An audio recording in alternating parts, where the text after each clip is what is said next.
Hello and welcome to Rajya Sabha Television. You're watching a brand new edition of India's World with me, Frank Pereira. As Indian Prime Minister Narendra Modi turns his attention to governance after his massive electoral victory, he will find that a few challenges beckon him on the foreign policy front. From managing India's periphery to engaging major global powers, challenges abound which will demand all the diplomatic and leadership skills Prime Minister Modi and his team can muster. Prime Minister Modi has been a master at foreign policy in his first term. He relished global engagements and never gave an impression that his lack of experience on the foreign policy front was a handicap. In fact, he made it his strength as he encouraged greater involvement of Indian states in diplomacy.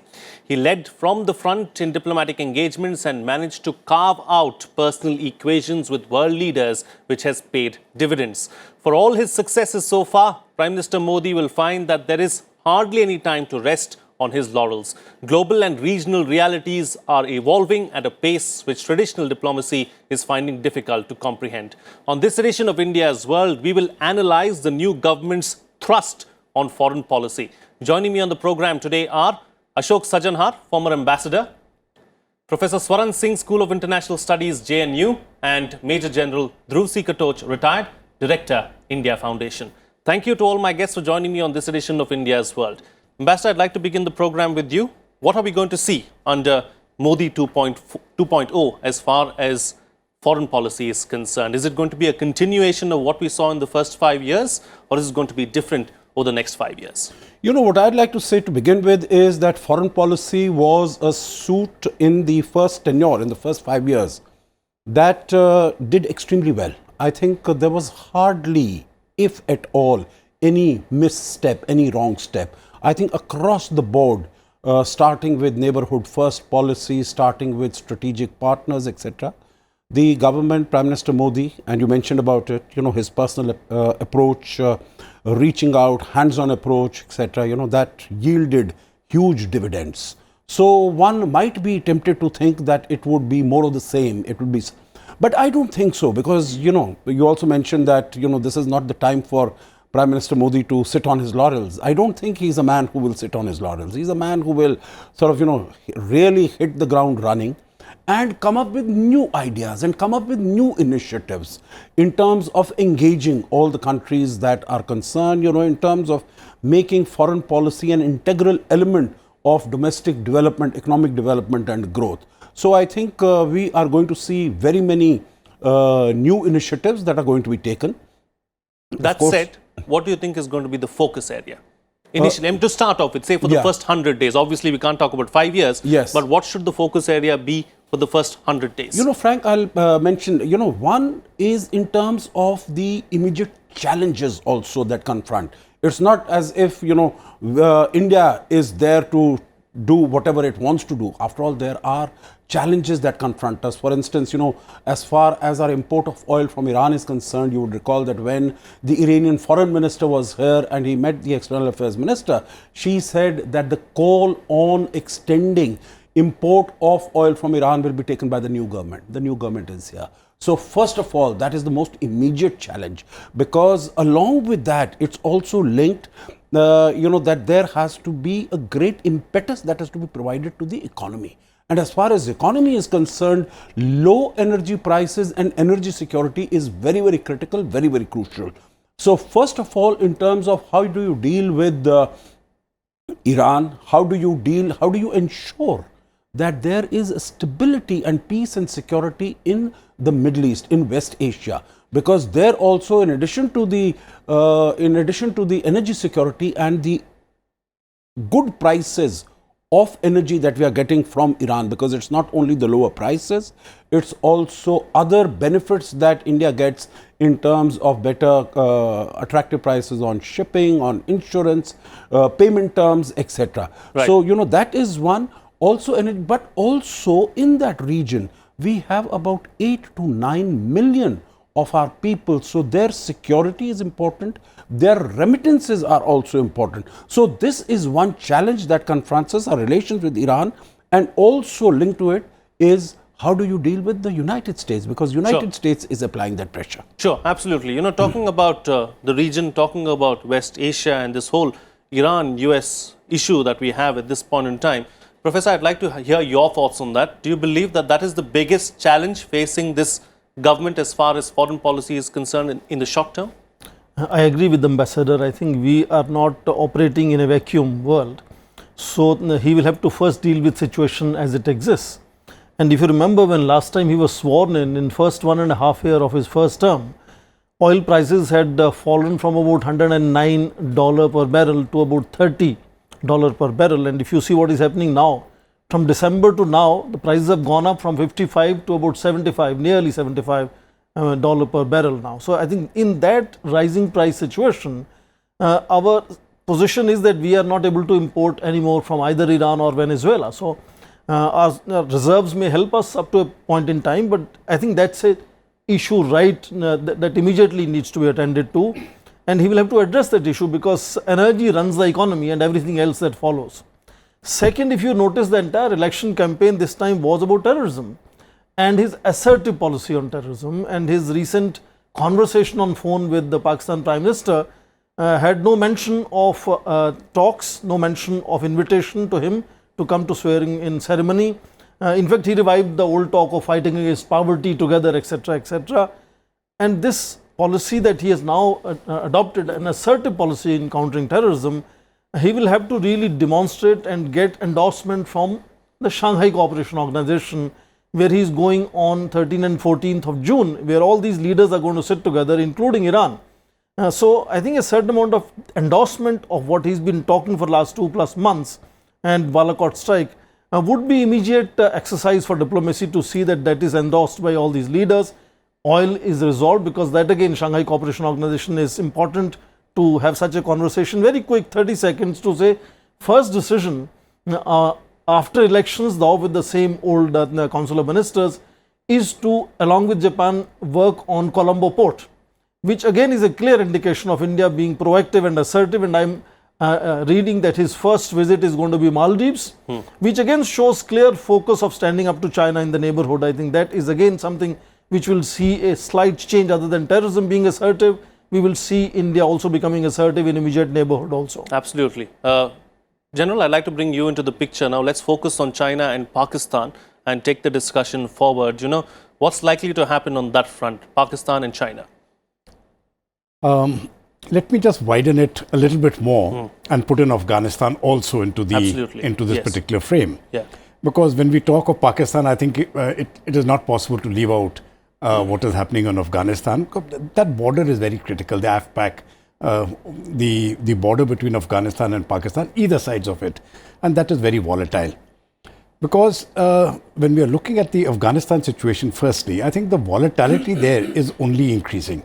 And now we have got a very funny situation by which we have got the Afghan government and the United States on one side trying to talk to Pakistan and the Afghan Taliban on the other side. And then we are looking at the Chinese and the European other nations just looking on, because this is the other two big players really who are involved. Even the Russians are looking on, and we find India is actually an outside player as of now. Now, I do not see any improvement in this particular situation, because to think of a rapprochement between the Afghan Taliban and the Afghan government is not possible. It is not possible simply because the ideological differences between them cannot make them combine. So either it will be the Afghan Taliban which will rule, or it will be the Afghan government which will rule. Both of them together cannot be so. That is one point. So we are going to have increasing instability in that particular zone. Now we go to Pakistan. Pakistan is going to continue with its terror support, though as of now they have slightly reduced the effort which they were putting in earlier. And as per the military reports on the border, for the last month, or we can say post Balakot, we really haven't seen any attempts by Pakistan to push in terrorists across the border.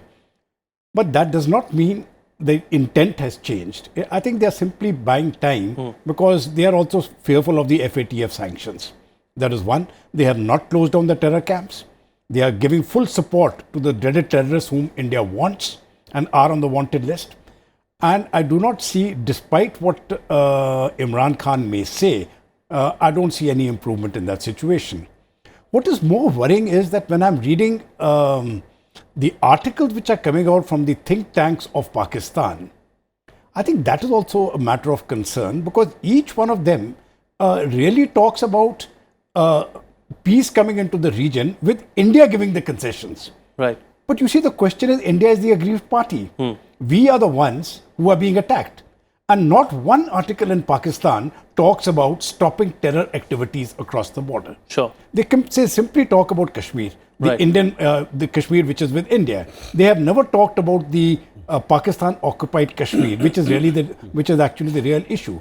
So I don't see any change in that situation there, and the China-Pakistan nexus will continue to remain as strong as before. Absolutely. So to that extent, I don't visualize any changes in the regional situation. Sure. Sure. But there's the bigger challenge, which I think is for India, for the present government now, and I think in your last show where I was there, I made the same point, is actually not going to be with Pakistan. It is going to, our bigger challenge is going to be what is happening in the Gulf. Absolutely. Absolutely. And while you see the oil which we are not importing from Iran, obviously the oil prices are going to shoot up. The professor said they're going to shoot up. I'm going to say they'll even rise further. But India can handle that. What we will find extremely difficult to handle, and so will China and Japan, is if a conflict erupts in the Gulf between Iran and the United States, and the Gulf closes down. Sure. So those are the challenges, I think, which we have to really ensure that the Gulf remains peaceful. Right. It is not so much the Indian subcontinent remaining peaceful as the Gulf remaining peaceful. Absolutely. Absolutely. We'll move on from the Gulf now and talk about a few other aspects. Ambassador, the whole issue, talking about issues, there's this issue of the tariff war between the United States and China as well. Is that an opportunity for India? Do you see it affecting India? How do we deal with that? Yes, Frank, if you just give me 1 minute, I would like to, what General Katoch said. I think when we are talking about energy security, availability of oil, etc., I think pricing is a very significant component. And meaning saying that we'll be able to deal with it. Of course, if it happens to go above 100 rupees, 200 rupees, dealing with it is something. But it is going to create a very severe strain on our social and economic stability in the country. And particularly we have seen if prices of petrol rise, kerosene rise, diesel rises, your transportation cost rise, everything, inflation goes up. It's going to have a cascading effect. It's going to have a cascading. Absolutely. So prices are very critical. We cannot sort of, just push them to the side. Now, your question was about US and China and the tariff war and the opportunities for India. It has great possibilities, but we have not really been able to take full advantage of the possibilities. First, when the tariffs so far on $250 billion of imports going into the United States, those tariffs have gone up by 25%. That gives certain opportunities, certain possibilities as far as India is concerned. India has not been able to utilize it so far. As far as imports of the United States, whether it is soya bean or other agricultural products to China is concerned, $110 billion, there also tariffs have gone up. We have really not been able to use, step into that vacuum that has been made available. More importantly, there have been reports that so far the GDP growth as far as US is concerned, that has come down by a little less than 1%. As far as China is concerned, it's come down by a little more than 1%. There are global value chains which are stationed in China, which are leaving. And this is a possibility, this is an opportunity that India should be able to utilize to fill in that vacuum. So far, we have not been able to do because our economic ecosystem that we have in the country, that is not conducive. India is not really into the global value chain so far.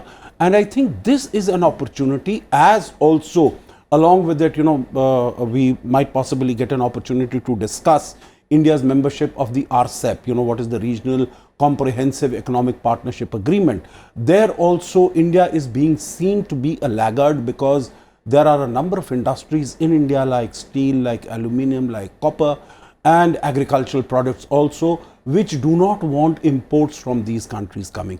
But I think we really have to step up to the plate. We have to increase our competitiveness. Right. Really, there has been no significant trade or industrial liberalization reform that has taken place in the country since 1991. It is high time that we did it. In addition to everything, structural reforms, whether it is the labor market, whether it is agriculture market, whether it is land reforms, I think all these aspects are crying for attention. And with this decisive and emphatic mandate, I think the Prime Minister and the government is really well placed to take action on these Absolutely, issues. and deal with them as well and take the country forward. Yes, Indeed. Professor, I'd like to bring you into the picture now, and let's now focus on Europe and India's relations there with this whole Brexit situation in Europe and with with European economy not doing too well. How should India deal with the whole situation? I think Brexit has created serious challenges both for the European Union and for United Kingdom as well. Already you're reading about how there are more than half a dozen candidates now to replace Theresa May. Negotiations are still continuously derailing, one after another, meetings leading to nothing. So I think that is partly why India was supposed to cross the GDP of Britain, because maybe Britain was not doing very well at home as well. But if you notice, India's own GDP for last quarter has come down to 6.6%, whereas it was going above 7% before. So I suppose that is a certain reflection of why this is shrinking and what is leading to it. And that, I think, should lead us back to looking at what is happening in Gulf region. And I wouldn't kind of ignore what is happening between President Trump and the Gulf situation. The recent decision of selling weapons, for example, to Saudi Arabia is an indication of he's upping the ante, brinkmanship is continuing. And as Ambassador had said before, we have so many of Indian people living there, and they are really earning members of their families here. That situation, to me, I think is going to create far more difficulty for us.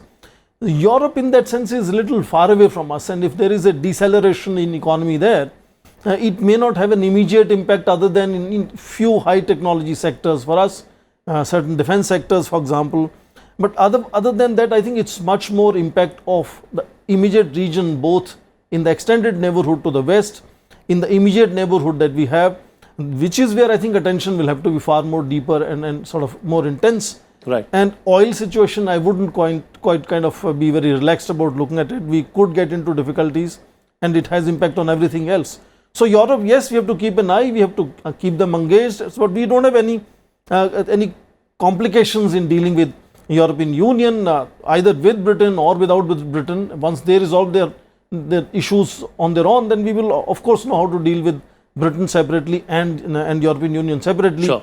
That I don't think is going to be a foreign policy challenge very soon for us. Right. But there are other challenges that I think Prime Minister, Absolutely. China would be one important challenge in that sense. Right. General, taking the discussion forward, let's focus on a few other areas. Now, if you look at the calendar for June for Prime Minister Modi, it's packed. I mean, first week of June, he is headed to Maldives. Second week of June, he is headed for the SCO. And then later on that month, there is the G20 summit. So, I mean, what does all of this say? And a thought on Israel as well. We can't forget Israel because, the Prime Minister took to Twitter immediately, took to the phone immediately, congratulated Prime Minister. He called him Narendra. He said congratulations and so on and so forth. So you can see the warmth there. You see, I think as far as Israel is concerned, I think our relationship are going to strengthen further. And the biggest impact really will be on the technological front because especially on advanced weapon systems, which Israel has been supplying to us. And it is an ongoing process.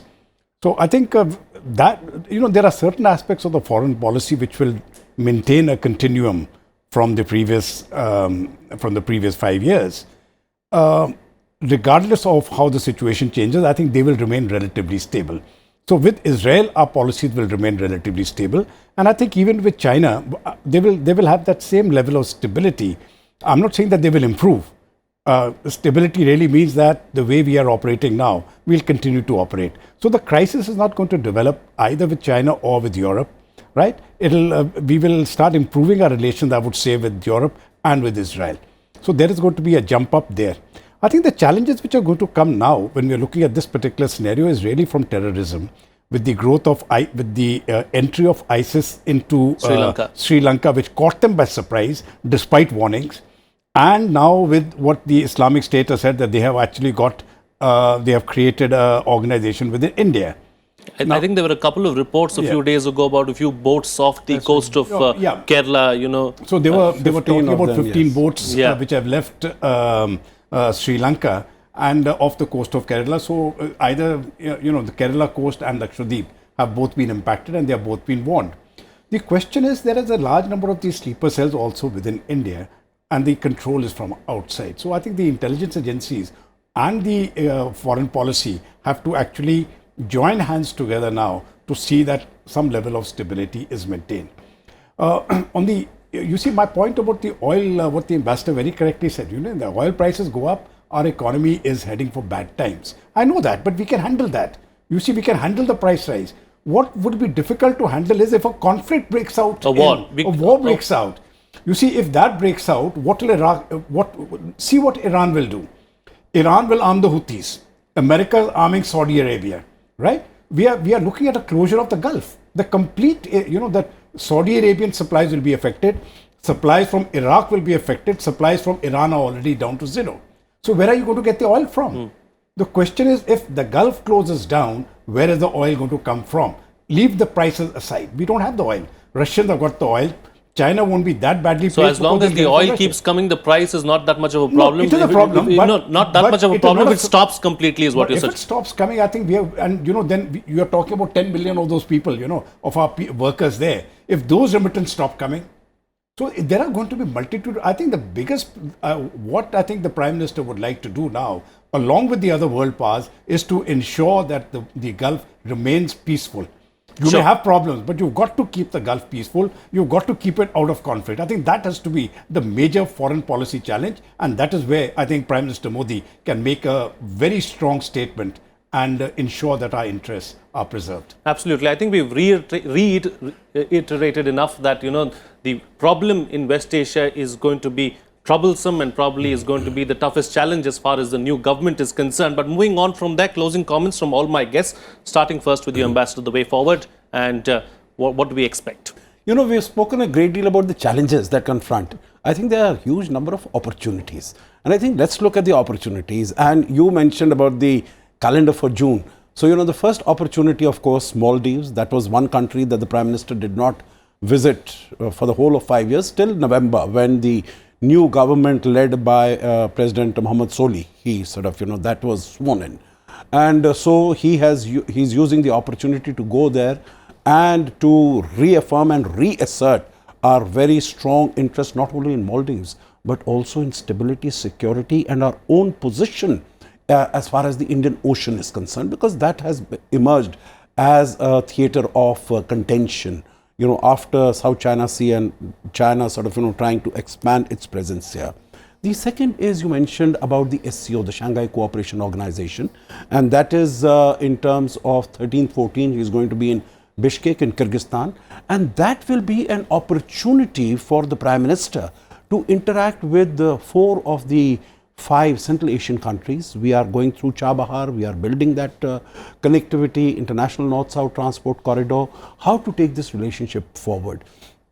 Turkmenistan also might be there, the Afghan president is also normally there. So on Afghanistan, what Dhruv was mentioning, I think that also gives us an opportunity. And this will be the first time after the election, after, Prime Minister Modi, I think his stature on the global platform has been high.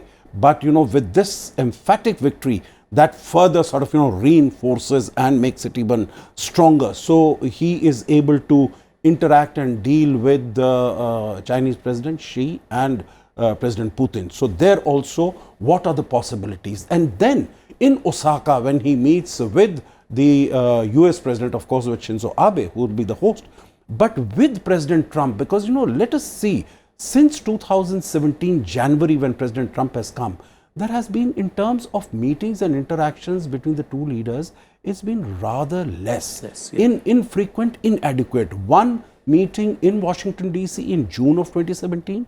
After that, in November 2017, in Manila, one sort of, pull aside, and then a trilateral at Buenos Aires last year, when, a very, very short meeting with Shinzo Abe and President Trump. So I think Osaka will provide us with an opportunity that the Prime Minister sits with President Trump and is able to take stock of the whole bilateral relationship. Where is Right. it going? Strategically, we are very well placed, but these irritants, small irritants of GSP, trade, Harley Davidson, etc., these keep cropping up. And so, they have to be taken care of. Sure. And then going forward, when does Trump come to India? I think that is also something that we need to work out on. And of course, the G20 countries are going to be there. And I'm sure Prime Minister will take that opportunity to reach out to all of them and to strengthen India's prestige and profile and relations with all of them. Absolutely. Professor? I think on foreign policy, Prime Minister is already now called the foreign policy Prime Minister, given the fact that he had a very large number of visits and developed a very good chemistry with almost all world leaders. And this year's schedule is very packed already, as you said. Among other things, I think President Emmanuel Macron has already extended an invitation for Indian Prime Minister to attend the G7, which is again a recognition of his stature. And this whole flood of congratulatory messages that we have received for Indian Prime Minister's victory this time is a reflection that he is starting his second term with a very different image and of course his chemistry that he has already built. And in that context, I think this whole dream of taking India to $5 trillion economy by the time he demits office after finishing second term is what will sort of be the guiding pole for him in undertaking maybe very, very complex and bold structural reforms at home, also engaging the world community. I think in that sense, I think one ambition that he might have is to continue with his assertive counter-terrorism policy and finally take it away to United Nations and finally achieve that long pending comprehensive convention on countering international terrorism, which I think has been an agenda on his all foreign visits. And I think in long run that would be an important issue for him. But in general, I think there is a certain amount of recognition of India as such, which comes along with Prime Minister's recognition. And that will see Indian diaspora playing a very different role both at home and abroad. And that connection will also be, I think, further strengthened. Sure. And that possibly should make India a very attractive destination for foreign direct investment. Absolutely. And General, close the show for us with your concluding remarks. I think what the Prime Minister and the new government will really be working for is peace and stability within the region now, because that is going to be critical to whatever we wish to become. Like the professor said, the $5 trillion economy. Now, you would require that level of peace and stability within the country. So to that extent, I think, a lot of work has taken place in the last 5 years on the rim countries, on the Indian Ocean rim countries, where to a very large extent, all of them have been brought onto the same platform. I think those policies will continue, and there will be a thrust to further strengthen them. On China, I don't think we are looking into a conflict resolution as of now, but I think we are simply looking at stability. And if we can keep this area stable for the next 5 years or so, then we can look at resolution at a slightly later stage. Right. On terrorism, I think there would be what they would like to do is to form a regional sort of a forum to get everybody on one level. Sure. In terms of intelligence sharing, etc., to keep the Islamic State and other elements out. And finally, I guess Pakistan, my last 30 seconds comment. I think the policy with Pakistan will have to be firm. If you become soft now, then we are going to revert back to what we were doing wrong all these decades. So I think the policy has to be firm. We've got to tell them to close all terror camps before we can even presume to think of talks. All With right. that, I think that should be the way ahead. All right. Thank you to all my guests for joining me on the program and putting things into perspective for us. You heard it from the experts themselves what India's thrust should be as far as foreign policy under Modi 2.0 is likely to be. With that, it's a wrap, but we'd like to hear from you as well. Do share your feedback with us. Our email ID is indiasworld.feedback@gmail.com. You can also tweet to us using our Twitter handles at FRP09 and at Rajya Sabha TV. That's it from me. See you again next time.